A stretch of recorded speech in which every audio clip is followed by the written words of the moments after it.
Yo, salut Mugiwara, c'est Chapeau de Paille, j'espère que vous allez bien. On se retrouve aujourd'hui pour la review du chapitre 77 de Shingeki no Kyojin, connu aussi plus communément dans nos vers pâturages, j'allais dire, sous le nom de l'attaque des titans. Donc chapitre 77, très très bon chapitre encore une fois, franchement, pas mal de révélations du coup. Bon, je ne veux pas directement vous spoiler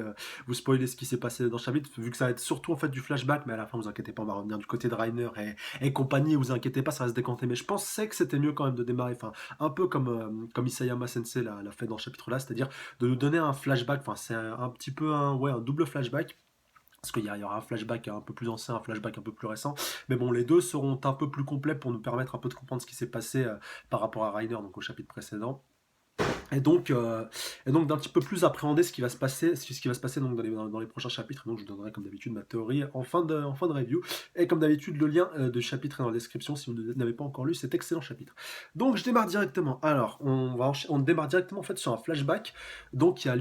lieu donc lors de la bataille d'Otros. Donc ça remonte déjà un petit moment déjà. Même moi, je vous avoue que j'avais un petit peu décroché quand j'ai lu le chapitre la première fois. Mais donc on va retrouver Reiner et Berthold, donc voilà nos deux compères qui ne se quittent plus depuis maintenant tant d'années, voyons, et donc qui ont retrouvé donc notre cher ami Marco, donc qui je le rappelle faisait partie de la promotion, de leur 104e promotion du bataillon d'exploration, donc il y a Eren, Mikasa, Armin et tout, et puis il y avait aussi Rainer et Bertolt aussi à l'époque, donc lorsqu'il y a eu cette promotion. Et donc on va en apprendre plus sur la mort de Marco, car on l'avait vu mourir voilà, lors de la bataille de Trost, mais on savait pas tout, et là on va savoir pourquoi, et surtout comment tout ça s'est passé, pourquoi il est mort. Parce que le pauvre Marco, il est vraiment mort pour rien, et il méritait pas une mort aussi dégueulasse. En tout cas, j'espère que ce sera réparé un petit peu plus tard, voilà, que justice sera faite, et qu'il ne sera pas mort pour rien, qu'il ne sera pas mort comme vraiment comme un chien pour rien. Bon, je vais directement développer là-dessus. En fait, le pauvre Marco, il est simplement mort parce qu'il a trop laissé traîner ses oreilles, tout simplement. Le pauvre bougre, il s'est ramené auprès de Rainer et Berthold, donc ils étaient en train de combattre avec eux, donc ils croyaient à l'époque, voilà, on ne connaissait pas encore la vraie nature de Rainer et Berthold, enfin, en tant que titan, et puis ils n'étaient pas encore à afficher, à affirmer en tant que tel, enfin, vous me direz, ils seraient pas restés dans le bataillon d'exploration si ça avait été le cas, enfin c'est pas vraiment comparable au cas de RN vu qu'eux ils avaient parfaitement conscience et que c'était un peu des infiltrés de Zeke ou de Sieg, enfin il y a plusieurs prononciations possibles, je vais l'appeler le titan bestial, ce sera plus simple. Et donc voilà, maintenant on sait que c'est vraiment leur sbire, enfin ça va être un peu plus confirmé pardon, dans ce chapitre-là. Mais en tout cas, voilà. La chose à retenir, donc, c'est que le pauvre Marco a laissé traîner ses oreilles là où il fallait pas. Et donc même si Bertolt a essayé un peu de lui sauver un petit peu la mise en lui disant mais non, en fait on blague et tout, parce que les deux couillons, ils étaient en train de blablater, ouais, on a pété le mur, enfin machin et tout. Enfin, ils ont vraiment cassé leur couverture en déclarant voilà, qu'ils étaient des titans, qu'ils étaient des titans shifters. Je rappelle aussi qu'à cette époque-là, Eren avait déjà révélé ses pouvoirs de titan, et puis le petit Marco, il s'est un peu trotté dans sa tête, et il s'est dit, donc si Eren pouvait être à la fois un titan un peu déviant, un titan shifter, comme ce sera révélé un peu plus tard, qu'il n'était pas forcément le seul, et donc il s'est fait rattraper 2-3 mètres plus loin par Reiner, qui voulait littéralement en terminer avec lui, et même l'intervention d'Annie n'y changera rien, mais qui vont tout simplement lui enlever son équipement tridimensionnel pour qu'il se retrouve un peu livré à lui-même sur un toit, et qu'un titan passant par là vienne gentiment le dévorer, le déguster, tel un bon, un délicat tel un délicat rafraîchissement, enfin je sais pas si ce serait le terme le plus approprié, même si les trois avaient l'air de s'en vouloir, un petit peu après ça m'a un peu surpris. Bon, Annie je peux comprendre, parce que Annie malgré tout, enfin voilà, on, a, on connaît un peu le personnage, et puis même si on peut avoir de l'aversion envers elle par rapport à ce qu'elle a fait, par rapport à ce qui s'est passé, j'ai quand même un peu de sympathie pour elle, et puis bon, je pense qu'on la reverra dans pas très longtemps, mais bon, enfin, en tout cas, là, on avait quand même gros sur la patate que Marco soit mort un peu à cause d'elle, un peu, oui, un peu à cause d'elle, j'allais dire à cause de lui, non, un peu à cause d'elle, et que donc le pauvre n'est pas pu s'en sortir, et qu'elle lui a enlevé donc le seul moyen de pouvoir le faire. Bon, après Rainer lui a un petit peu forcé la main, mais bon, tu vois Rainer de pyjama qui est en train de dire allez, fais-le maintenant, on peut pas risquer de griller notre couverture maintenant, et 2 secondes après tu le vois en train de commencer à chouiner, à verser quelques larmes sur le pauvre Marco. Bah ouais, mon bon salaud, mais c'est trop tard, t'as vu ce que t'as fait quand même, et en plus tu fais porter ça sur la conscience de ton ami. Enfin franchement c'est vraiment moche, et c'est vraiment salaud de sa part. Bon, on va enchaîner sur le deuxième flashback, je pense on aura fait le tour pour Marco, qui sera plutôt consacré donc sur Zig. Dites-moi dans les commentaires la bonne prononciation, vu que je sais que j'ai déjà eu 2-3 retours pour mauvaise prononciation, donc sur celui qui incarne donc le titan bestial. Enfin, J'ai vu deux écritures, une qui se prononce donc Zeke, Z-E-K-E, et puis une autre qui se prononce Sig, un peu en allemand, ou Sig, enfin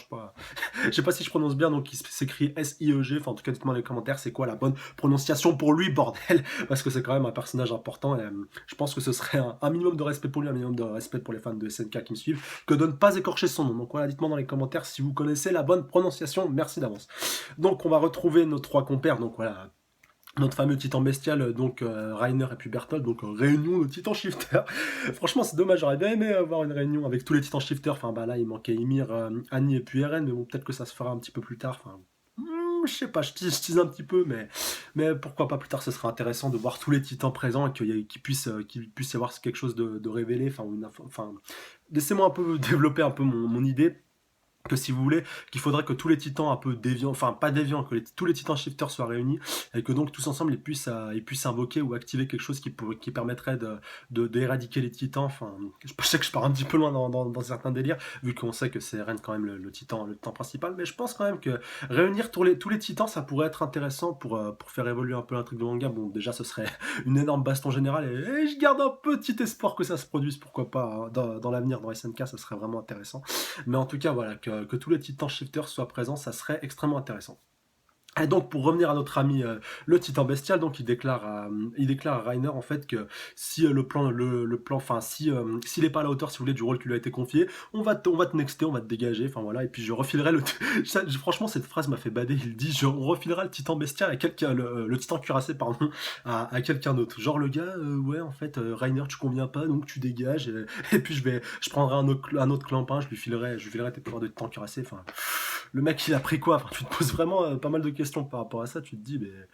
le mec il les considère comme quoi ces subalternes? Parce que voilà, on sait maintenant que c'est clairement le chef. Bon, c'était un peu sous-entendu. Je crois pas que ça avait été encore affirmé officiellement. N'hésitez pas à me le dire dans les commentaires si on savait déjà que c'était lui qui dirigeait un peu tout derrière, même si on s'en doutait. Voilà. Mais bon, je pense que de toute façon, ce sera un peu plus développé plus tard par rapport à leur lien donc avec Rainer, Bertolt, Ymir, Annie, et je crois que et puis aussi Historia, même si elle ne connaît pas forcément ne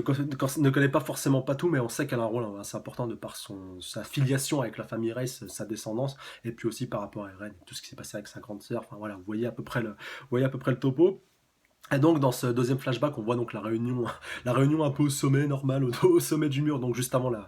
enfin j'allais dire la bataille finale, juste avant donc que la bataille actuelle donc ne se déclenche. Et donc on voit le petit titan qu'on avait vu déjà il y a deux trois chapitres, donc celui qui était un peu à quatre pattes, qui portait les tonneaux sur son dos, donc qui se pointe tranquillement vers Siege, enfin vers nos trois titans shifters pour les avertir donc que le bataillon d'exploration est sur le point d'arriver et que donc les hostilités vont démarrer. Donc ça, je rappelle, on l'avait pas vu dans les chapitres précédents lorsqu'on avait revu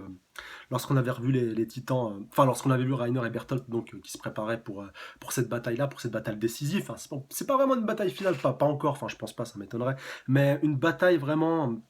importante et qui vraiment dont l'issue de cette bataille-là, ça va faire basculer, je pense, le manga, soit dans un sens, soit dans un autre, soit vraiment on va être encore plus dans la merde et à la fin on va avoir une fin, mais vraiment une vraie boucherie, soit ça va commencer à basculer du bon côté de la chose, et donc que ce sera peut-être le salut de l'humanité qui se trouvera à l'issue de cette bataille, pourquoi pas. Mais en tout cas, voilà.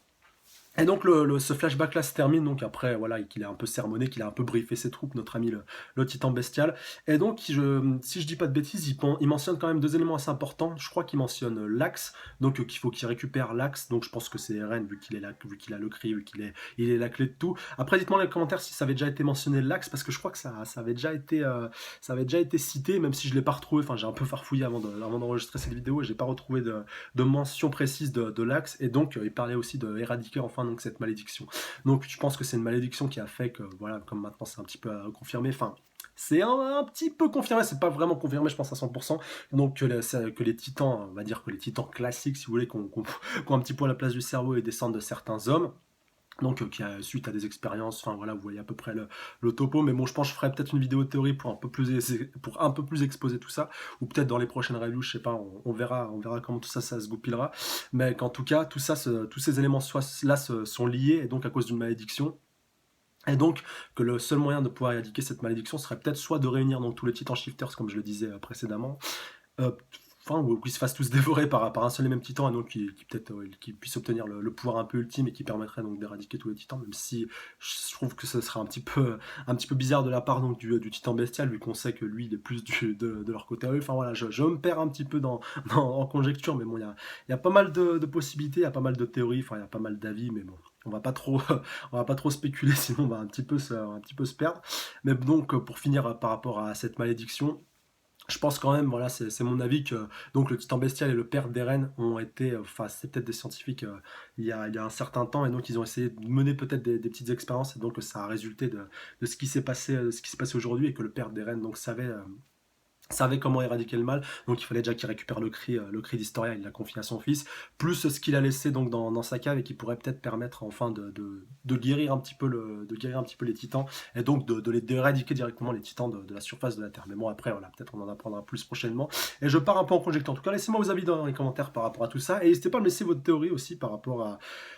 tout ça, par rapport à l'apparition des titans, par rapport à la malédiction donc, qui est mentionnée par le titan bestial dans ce chapitre-là. En tout cas, laissez-moi vos avis dans les commentaires, ça m'intéresse au plus haut point. Un autre fait aussi à noter, donc après la fin de ce flashback, enfin, on voit quand même une petite scène où Reiner et Berthold sont un peu en train de se briefer mutuellement. Reiner, il dit à Berthold, donc, et toi, ta petite Annie, enfin, elle est en train, va falloir que tu ailles la récupérer, je sais que tu as un petit penchant pour elle et tout. Et puis, donc, Berthold lui retourne le compliment vis-à-vis de Krista, oui, si je dis pas de bêtises, enfin, Krista, Historia, voilà, comme quoi il aurait pareil, un petit faible pour lui, même si je pense qu'il y a peu de chances que ça se concrétise entre les deux, enfin, quand on voit les points de vue un peu à l'opposé des deux, même si je vois plus Reiner avec Ymir, si on devait, si on devait parler couple 5 minutes. Mais bon, voilà, je pense pas que ça se fera, vu que Reiner se trouve en mauvaise posture à l'heure actuelle. Quoique,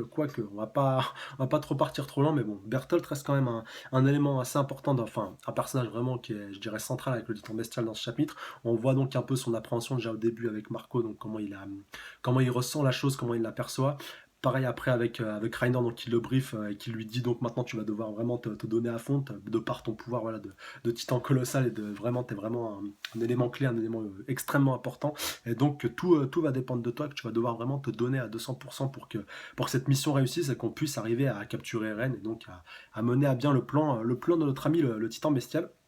Et donc, après la fin de ce flashback, on va retourner du côté donc de Reiner, donc qui a été littéralement, enfin, décapité, enfin, je dirais pas décapité au niveau du cou, plutôt au niveau du visage, où donc son visage ne ressemble vraiment plus à rien, enfin, il a plus que la base du menton, mais comme ça avait été affirmé donc précédemment, enfin, comment ça a été vu ou affirmé précédemment dans les précédents combats dans lesquels Reiner avait été engagé, son corps pouvait se régénérer, même ça a été mentionné aussi dans ce chapitre-là par le titan bestial, que même s'ils reçoivent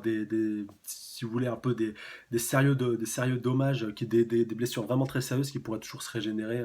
Si ça n'atteint pas un degré trop limite, et là était vraiment à l'extrême limite, et comme par hasard, et comme je m'en doutais aussi, voilà, je pense que ça aurait été trop facile pour Reiner de mourir aussi facilement, enfin entre guillemets, enfin, voilà, pour moi il a pas assez dérouillé pour pouvoir mourir aussi rapidement et aussi facilement. Il a besoin encore d'un peu plus à encaisser. Et heureusement pour lui, enfin heureusement et malheureusement donc pour les humains et pour tous les fans du bataillon d'exploration, notre ami Berthold va se pointer. Donc c'est le titan bestial, donc il se trouve de l'autre côté du mur, donc avec son petit titan à quatre pattes, avec ses quatre tonneaux sur le dos. Donc on se demandait c'était quoi ces tonneaux, et donc c'était là-dedans qu'était planqué notre ami Berthold. Donc je croyais en fait qu'il était planqué dans le mur, donc on voyait plein de petits trous autour de lui. Je croyais qu'il était planqué à l'intérieur et qu'il attendait que ça se passe. Et même lui, il dit j'entends plus de signes de Reiner, donc est-ce qu'il s'en sort, est-ce qu'il est en train de se faire tuer. Et donc au moment en fait où le bataillon d'exploration était en train de s'apercevoir que Reiner avait survécu, Mikasa en tête de liste, qui dit punaise, il a bougé, on va pas pouvoir, on va pas pouvoir faire grand chose. Même Armin qui disait, de toute façon, on n'avait pas d'autre solution, on pouvait pas le capturer de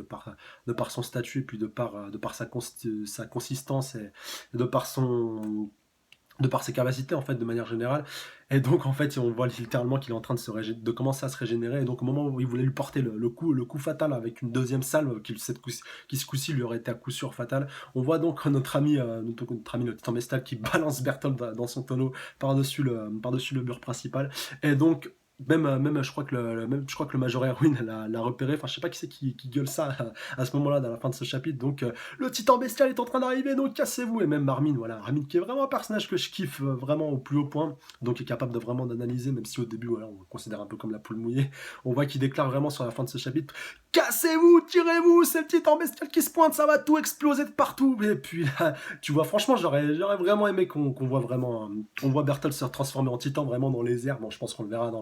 j'espère en tout cas, j'espère vraiment de tout cœur qu'on le verra dans le prochain chapitre et donc qu'on le verra après atterrir et littéralement balayer la ville de sa présence et puis donc de sa pesanteur. Et donc, le chapitre se termine là-dessus sur un Bertolt plus déterminé que jamais pour aller sauver son ami Rainer. Et bordel, c'est beau ça, franchement. Même si ce sont des enfoirés, enfin plus Rainer que Bertolt, parce que Bertolt, voilà, ça reste un cas un peu particulier, même si c'est le titan colossal, voilà, que, on va dire à l'heure actuelle, c'est peut-être l'antagoniste principal de SNK, même si avec le titan bestial, voilà, il se tire un petit peu la bourre pour savoir qui est un peu le principal antagoniste de SNK, voilà. Mais en tout cas, par rapport à Bertolt, c'est un personnage quand même que j'apprécie, mine de rien, parce qu'il tu vois quand même, on le revoit encore au début de ce chapitre avec Marco, il avait pas envie de le laisser clamser. On voit qu'il voulait essayer de sauver un peu la sauce, de pouvoir arranger tout ça, même s'il savait qu'il n'y avait pas de possibilité. C'est pas un pourri, voilà. C'est pas un pourri comme peut être comme peut l'être, pardon, Rainer, ou peut l'être le Titan Bestial, ou Annie, ou Ymir. Enfin voilà, même si pour Annie, comme je vous l'ai dit, j'ai un petit penchant pour elle. Enfin en tout cas par rapport au style de son personnage qui je pense est un peu plus nuancé et un peu moins pourri jusqu'à la moelle que peuvent l'être donc Rainer et puis le titan bestial que j'ai cité. Mais en tout cas pour Bertolt c'est aussi le cas. J'ai hâte de voir ce qui va se passer dans les prochains scans parce que quand même je vais vous laisser là-dessus et je vais vous laisser débattre et donner votre avis là-dessus. Pour moi Bertolt c'est aussi un élément clé dans SNK. Voilà, bon c'est le titan colossal, il est là depuis le début. Et même si je pense qu'à la fin de SNK, ça va sûrement y avoir un énorme affrontement face à Eren, enfin voilà, que ça va vraiment atteindre son paroxysme à ce moment-là. Je pense que Bertolt n'est pas un pourri et qui pourrait, franchement, si on lui laissait sa chance et si on mettait vraiment toutes les conditions, qu'on mettait vraiment tout en œuvre pour pouvoir le mettre en place, qui pourrait changer de camp si vous voulez, qui pourrait rejoindre le clan du bataillon d'exploration. Après voilà, peut-être que je me perds un peu en conjecture, que je pars un petit peu trop loin, mais pour moi Bertolt c'est pas un pourri et s'il n'y avait pas Rainer et ce putain de titan bestial, je pense qu'il aurait pu basculer du bon côté et que ce ne serait pas pourri. Après on sait pas tout, donc peut-être qu'il est de ce côté-là pour une bonne raison, pour voilà par rapport à tout ce que c'est le titan bestial. Après, voilà, il doit sûrement y avoir deux trois mensonges par-ci par-là pour arriver à garder son auditoire, encore plus si c'est lui qui a confié donc le pouvoir du titan bestial à Bertolt, parce que voilà, on ne sait pas encore qui il était avant Bertolt. Mais en tout cas, voilà, j'ai hâte de voir ce que tout ça va donner dans les prochains chapitres. Donc, comme d'habitude, n'hésitez pas à me laisser vos avis, vos théories dans les commentaires. Et surtout, n'hésitez pas à liker, commenter, partager et surtout, abonnez-vous à la chaîne pour plus de reviews. Je vous laisse là-dessus, prenez soin de vous, passez un bon week-end. Salut à tous, sayonara.